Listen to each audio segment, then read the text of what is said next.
Okay. I speak for a living, and whoo, this is the most intimidating thing. Okay. Now, you could do a better job of segment intending. I know. So, what does intimidate? You don't even mean it. Oh, I don't at all. I mean... what do you... Intimidation... Here's what I mean. I mean, when I get up on stage and I speak, I come alive. This is like 10 times alive from what I do when I speak. That's what I mean. Oh, it's really alive. Really awesome. When you're tuned in, you're alive, but you're not intimidated. No. If you weren't ready... Bad word. We don't care what words you use. We're just really going after this notion of when you're segment intending, mean what you say and say what you mean. And let it speak to your strengths, not your weaknesses. Let it speak to your desires, not your absence of desires. Because when you're on stage, you are tuned in, tapped in, turned on. You are for sure. But you're not on stage all that much. It's like Esther, segment intending all day long and then watching an hour of television and sort of doing the opposite in 1 hour that she did all day long on purpose. You see. And so we're just wanting you to be mindful of deciding how you want to feel. Right. All right. Okay. Your time's up now. Oh. I went through a really hard year, and I had moments that I thought maybe... All right, so now this is more segment intending. Okay. Even though it's true, yeah. And even though we know you want clarification about it, you want to create this little bubble of darkness and move it into this segment with us? No. So what would you rather do? Would you rather talk about the benefits that that hard year gave you? Would you rather talk about the desires that are highlighted? You just don't need to deliberately screw up the segment you're walking into with the words you're using now. Awesome. Now is powerful. Now is powerful. So prepare where you're going now.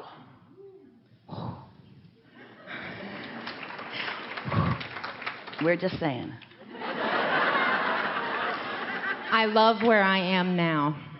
Yeah. I have done the work, and every day gets better, and I love the journey that I'm on. And Quite I'm a different thing, isn't it? super excited for what is to come. And you're so close to that what you're saying right now is so authentic. It's not lip service. You really mean this. Oh, yes. But you did have to take a minute, because we sort of bullied you, yes. into focusing where you mean to focus. That's what deliberate creation is. It's about accomplishing your vibrational stance from which everything is coming to and happening from. So I have a question. It's all right. We're ready for your question. We just want to help you focus a little more. Is the question coming from your vortex version of where you're going, or from the now reality in which you are standing? From what vibrational stance is this question coming? Better way of saying it is, what influence are you under as you speak this question? What influence am I under? Are you under the influence of source and inner being? For example, your inner being would ask a question. Your inner being would float the idea to you for a question. I know what I want, and I'm excited about the unfolding of it. And how can I be more keenly aware of it as it's unfolding? That's the kind of question your inner being would inspire you to ask. Where something that's not your inner being might influence you to say, I'm having a hard time, and what could I do to make it better? Can you feel the difference?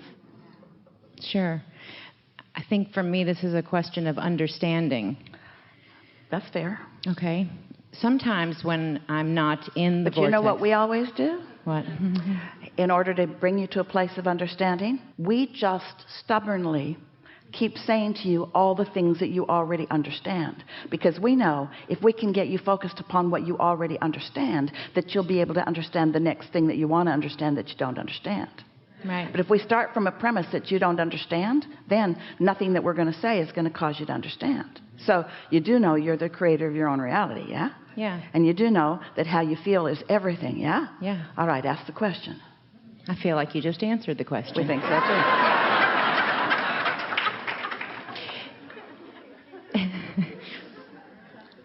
I have found that I can create when I'm angry. Oh, yeah. You get what you think about, whether you want it or not. So... You can't create what you want when you're angry.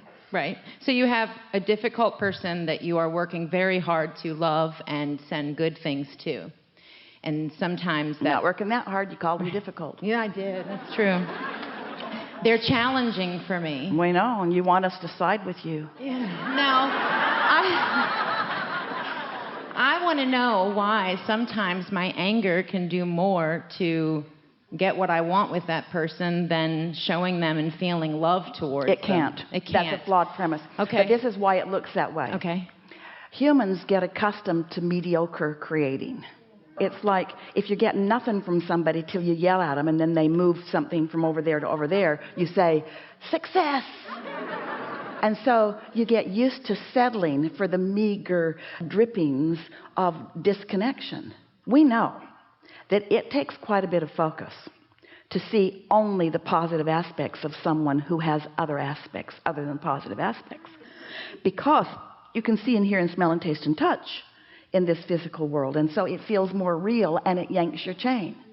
But if you have prepared yourself, if you've done the get out ahead of it work, if you have tuned with your inner being who always loves them no matter what, if you've intended yourself into the loving person that you are, now as they perform those things that used to bother you, even as recently as just now or a segment or two ago, they won't bother you as much, maybe not at all, because you're tuned differently. It would be like accidentally getting on a radio station that is full of things you don't want to hear. Vulgarity and rudeness and meanness, and you don't want to hear it, and so you change the station. And then every time you get into your vehicle, you set it back on that station again first.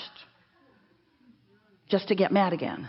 Just to be shocked by it again. When you don't have to. Once you start adjusting your tuner, it will calibrate to your natural vibration. It does not take very much to calibrate you to who you really are. And that's why it freaks you out when something causes you to not be there. Esther's like that too. When something upsets her, oh, she's so upset that she's upset. Because she knows better, and she knows that she could get out ahead of it. She just didn't get out ahead of it. And there are people around you that sometimes they sort of like you to be upset. So they'll give you all the negative news just to see how you react, you see. Well, react however you want to, but get your balance as quickly as you can. So ask your question now. I did, and I asked it. Ask it again. Ask it again. Abraham, when there are lovely people in my life that behave in different ways, how do I just notice the best of them? Yes, that's By the question. being Yeah, that's the question. By practicing the best of you, whether the best of them is showing up or not. By not needing the best of them to create the best of you. By not being so conditional that the best of you can't show up unless it's the best of them.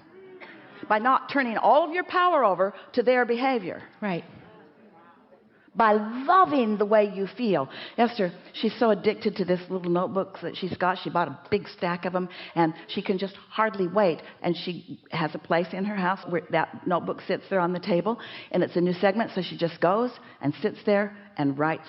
Not to fix the next segment, because of the pleasure that these words generate in her here and now. You get addicted to alignment. You get addicted to being in sync with who you are. You get addicted to that good feeling in your belly, that feeling of love and appreciation, and most of all to that feeling of clarity. And so when you find yourself standing stable in an atmosphere where you used to not stand stable, pretty soon you can't even remember not being stable. And then other people's behavior is a non-issue to you, because you don't create their reality, you create your reality.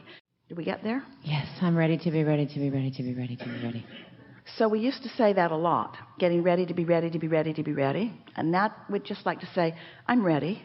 Because ready to be ready to be ready to be ready to be ready feeds your appetite to get to where you really want to go. I'm ready.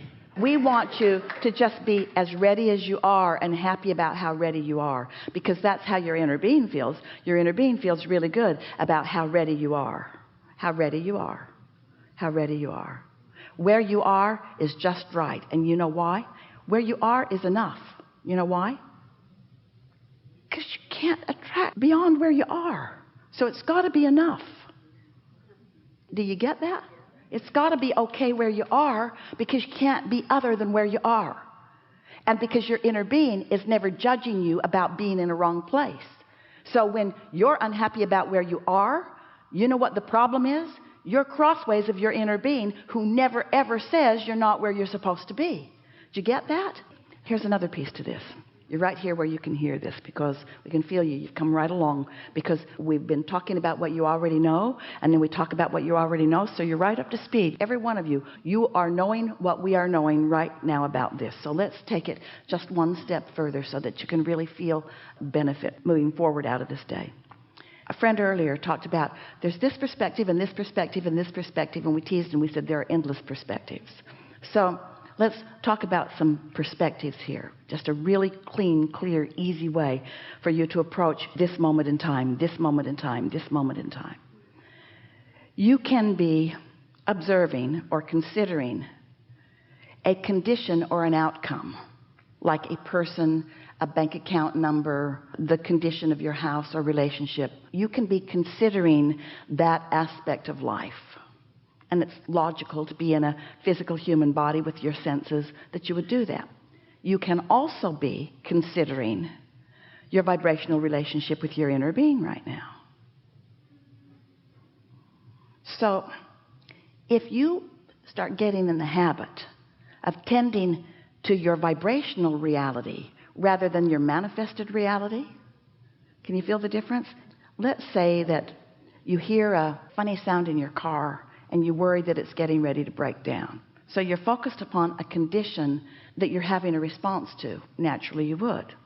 But let's say that rather than responding to conditions and letting the condition evoke your emotional response, let's say you've decided to get out ahead of everything and you've decided to take charge of your emotional response. So you're looking at your emotional response rather than letting your emotional response be a knee-jerk reaction to a condition. Can you hear this?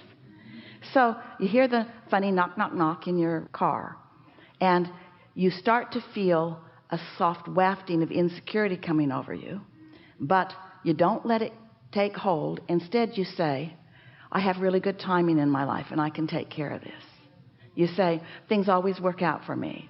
You could even say, this has been a really stable vehicle. You could even say, everything works out well for me. You could even say, all is well here. You could say, there's nothing serious going on here. You could say, I am stable, I'm secure. And our point is that if you will stay there and focus there until you really feel that, till you really feel that, then the outcome will please you. We've said to Jerry and Esther as they were moving around in their monster buses, and even all of this lovely merry band that gets on airplanes and in the van that hauls all the equipment, they're moving around a lot from place to place to place to place to rendezvous with you, and they always get there. They always get there, and everything always turns out wonderful. And it isn't that there are not things that they have to deal with, but things always do turn out. And when you decide to know that, and you decide to acknowledge that, and you decide to let that be the dominant vibration that you're offering, then the current condition becomes less and less of a significant factor in your life experience. And that is such an important thing for this reason. Do you know what the predominant culprit, which is a hindrance to you getting what you want, is? Do you know what the culprit or the hindrance to the more that you're asking for? Do you know what it is? It's what is. Because what is in a state of becoming more all the time. And if you are fascinated and so verbal about describing what is, then you're not allowing the universe to yield to you the new improved version that you've already asked for. So what step 5 really is standing in this place of understanding that it's always going to be changing and it's always going to be more, and that the vibrational version is always an improved version of what is. And if you can not be so enamored with what is, and so verbal about what is, and so interested in getting everybody else to agree with you about what is, and you can be more emotional based, where you care about how you feel first and foremost, so that you're giving yourself and others the benefit of the doubt. So you're looking for the positive aspects in things. So you're reaching for the thought that feels better. What begins to happen is you just feel good and feel good and feel good and feel good and feel good and feel good and feel good and feel good and feel good and feel good, feel good and feel good. This can take a while, and feel good and feel good and feel good. And others look at you and they say, why do you feel so good all the time? And you say, because I decided to. And that twists their brain into a knot. What do you mean? I've decided to feel good too, but something went wrong with my car and I had a fight with my lover and you say, oh, I'm way past that. I don't let the details of my current life mess up where I'm going.